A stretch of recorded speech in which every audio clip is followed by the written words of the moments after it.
Hi friends ಈ ವಿಡಿಯೋದಲ್ಲಿ story of generation ಬಗ್ಗೆ ತಿಳಿದುಕೊಳ್ಳೋಣ. ಅಂದರೆ ಪೀಳಿಗೆಗಳ ವೃತ್ತಾಂತ. 2025 ಈ ಹೊಸ ವರ್ಷದಂದು 8ನೇ ಪೀಳಿಗೆಗೆ ಕಾಲಿಟ್ಟಿದ್ದೇವಂತೆ.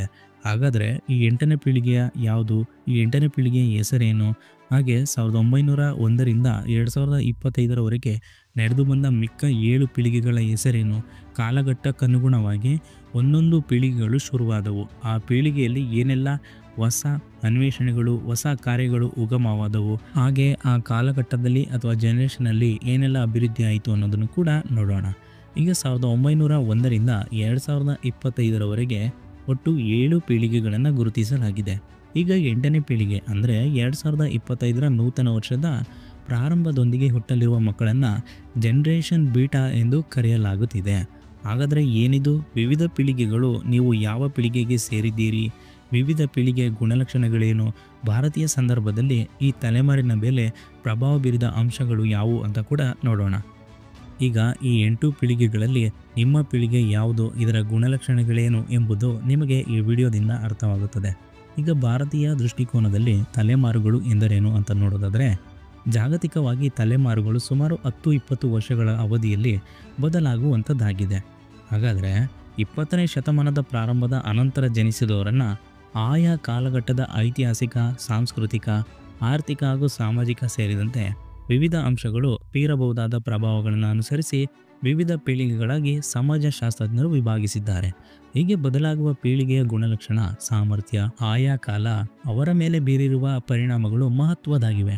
ಸಾಮಾನ್ಯವಾಗಿ ಪಾಶ್ಚಾತ್ಯ ಸಂದರ್ಭವನ್ನು ಅನುಸರಿಸಿ ಈ ತಲೆಮಾರುಗಳ ಅಧ್ಯಯನ ಮಾಡಲಾಗುತ್ತದೆ. ಆದರೆ ಇಲ್ಲಿ ಇದೇ ತಲೆಮಾರುಗಳನ್ನು ಭಾರತೀಯ ಸಾಮಾಜಿಕ, ರಾಜಕೀಯ, ಆರ್ಥಿಕ ದೃಷ್ಟಿಕೋನದಲ್ಲಿ ನೋಡುವ ಪ್ರಯತ್ನ ಮಾಡಲಾಗಿದೆ. ಶ್ರೇಷ್ಠ ಪೀಳಿಗೆ, ಇದು ಮೊದಲನೇ ಪೀಳಿಗೆಯಾಗಿದೆ. 1901ರಿಂದ 1927ರವರೆಗೆ ಈ ಶ್ರೇಷ್ಠ ಪೀಳಿಗೆ ಯಾವ ಅಂಶಗಳನ್ನು, ಯಾವ ಗುಣಲಕ್ಷಣಗಳನ್ನು ಒಳಗೊಂಡಿದೆ ಅಂತ ನೋಡೋದಾದರೆ, ನಂಬರ್ 1, ಅಮೆರಿಕ ಸೇನೆಯ ಜನರಲ್ ಆಗಿದ್ದ ಜೇಮ್ಸ್ ವ್ಯಾನ್ ಫ್ಲೀಟ್ ಅವರು 1901ರಿಂದ 1927ರವರೆಗಿನ ಅವಧಿಯಲ್ಲಿ ಜನಿಸಿದ ಪೀಳಿಗೆಯನ್ನು ಶ್ರೇಷ್ಠ ಪೀಳಿಗೆ, ದ ಗ್ರೇಟೆಸ್ಟ್ ಜನರೇಷನ್ ಎಂದು ಕರೆದರು. ಇದು ಭಾರತದಲ್ಲಿ ಸ್ವತಂತ್ರ ಚಳುವಳಿಯ ಪ್ರಾರಂಭದ ದಿನಗಳಿಗೆ ಸಾಕ್ಷಿಯಾದವರು. ವಿಶ್ವದೆಲ್ಲೆಡೆ ಹೊಸ ಆವಿಷ್ಕಾರಗಳಿಗೆ ಸಂಕ್ರಮಣ ಕಾಲವಿದು. ಇದು ಫಸ್ಟ್ನೇ ಜನರೇಷನ್. ಮಹಾತ್ಮ ಗಾಂಧಿ, ಸ್ವಾಮಿ ವಿವೇಕಾನಂದ, ಗೋಪಾಲ್ ಕೃಷ್ಣ ಗೋಖಲೆ, ಸುಭಾಷ್ ಚಂದ್ರ ಬೋಸ್ ಸೇರಿ ಅನೇಕ ಮಸದಿಗಳಿಂದ ಪ್ರಭಾವಿತರಾದವರು.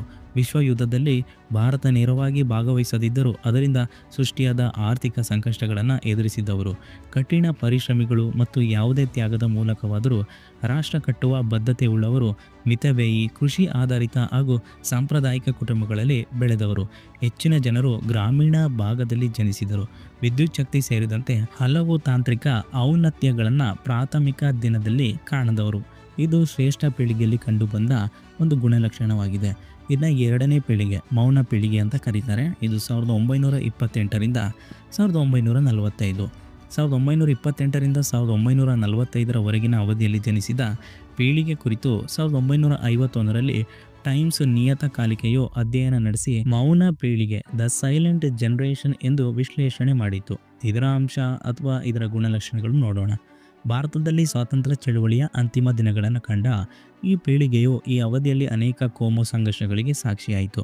ಸ್ವಾತಂತ್ರ್ಯ ಅನಂತರ ರಾಷ್ಟ್ರ ನಿರ್ಮಾಣ, ಆರ್ಥಿಕ ಅಭಿವೃದ್ಧಿ, ಆಹಾರ ಭದ್ರತೆ, ಸಾಂವಿಧಾನಿಕ ಸಂಸ್ಥೆಗಳ ರಚನೆಗಳು ಇವರ ಮುದ್ದಿದ್ದ ಸವಾಲುಗಳು. ದೇಶಭಕ್ತರು ಹಾಗೂ ರಾಷ್ಟ್ರೀಯವಾದಿಗಳು, ಶಿಸ್ತುಬದ್ಧ ಜೀವನ ನಡೆಸುವ ಇವರು ಸಂಪ್ರದಾಯವಾದಿಗಳು, ಕಠಿಣ ಪರಿಶ್ರಮಿಗಳು, ಕುಟುಂಬ ವ್ಯವಸ್ಥೆಯ ಮೇಲೆ ನಂಬಿಕೆ ಉಳ್ಳವರು, ರೈಲ್ವೆ ವ್ಯವಸ್ಥೆಯ ಪರಿಚಯ, ಆರಂಭಿಕ ಕೈಗಾರಿಕೆ ಹಾಗೂ ಶೈಕ್ಷಣಿಕ ಸುಧಾರಣೆಗಳಿಗೆ ಸಾಕ್ಷಿಯಾದವರು. ಹಾಗೆ ಜಾಗತಿಕವಾಗಿ 2ನೇ ವಿಶ್ವ ಯುದ್ಧಗಳ ನಡುವೆ ಹಾಗೂ ಕಮ್ಯುನಿಸ್ಟ್ ಸಿದ್ಧಾಂತಗಳು ಪ್ರವರ್ಧಮಾನಕ್ಕೆ ಬರುತ್ತಿದ್ದ ವೇಳೆ ಜನಿಸಿದ ಕಾರಣ ಈ ತಲೆಮಾರು ತಮ್ಮ ಸಾರ್ವಜನಿಕ ಜೀವನದ ಬಗ್ಗೆ ಎಚ್ಚರಿಕೆ ವಹಿಸುತ್ತಿದ್ದರು. ಇನ್ನು 3ನೇ ಪೀಳಿಗೆ, ಬೇಬಿ ಬೂಮರ್ಸ್, 1946ರಿಂದ 1964. 1963ರಲ್ಲಿ ಡೈಲಿ ಪ್ರೆಸ್ ಪತ್ರಿಕೆಯಲ್ಲಿ ಪ್ರಕಟವಾದ ಲೆಸ್ಲಿ ಜಿ ನಾಜನ್ ಎಂಬುವರ ಲೇಖನದಲ್ಲಿ baby boomers, baby boom generation ಎಂಬ ಈ ಪದವನ್ನು ಮೊದಲು ಬಳಸಲು ಆರಂಭಿಸಲಾಯಿತು. ಇದರ ಗುಣಲಕ್ಷಣಗಳನ್ನು ನೋಡೋಣ. ವಿಶ್ವಯುದ್ಧ ಹಾಗೂ ಸ್ವತಂತ್ರ ಚಳವಳಿಗಳು ಅಂತ್ಯಗೊಂಡ ಬಳಿಕ ಜಾಗತಿಕವಾಗಿ ಜನಸಂಖ್ಯಾ ಬೆಳವಣಿಗೆಯ ವೇಗ ಹೆಚ್ಚಳವಾಯಿತು.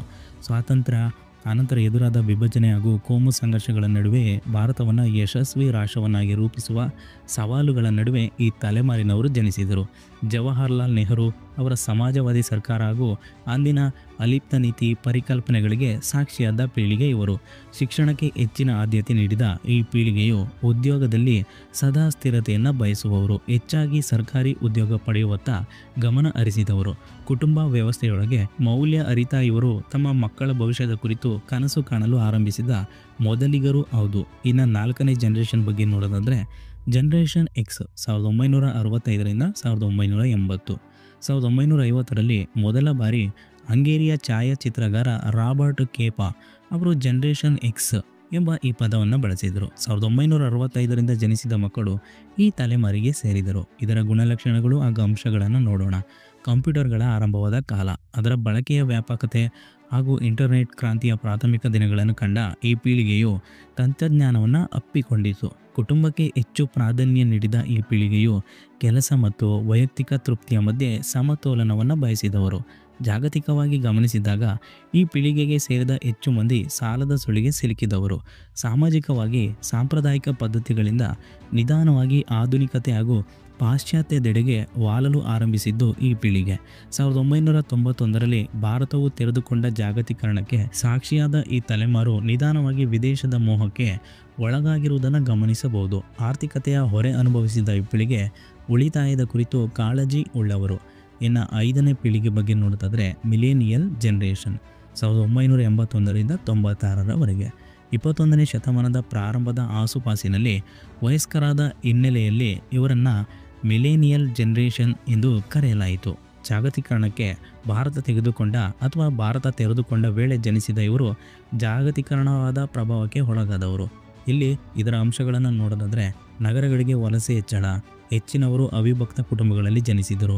ಮಕ್ಕಳ ಮೇಲೆ ಅತೀವ ಕಾಳಜಿ ಹೊಂದಿರುವ ಈ ಪೀಳಿಗೆಯು ತಮ್ಮ ಮಕ್ಕಳ ಉನ್ನತಿಯಾಗಬೇಕೆಂದು ಮಕ್ಕಳ ಮೇಲೂ ಒತ್ತಡ ಹಾಕಿ ತಾವು ಒತ್ತಡ ತಂದುಕೊಳ್ಳುವಂಥವರು.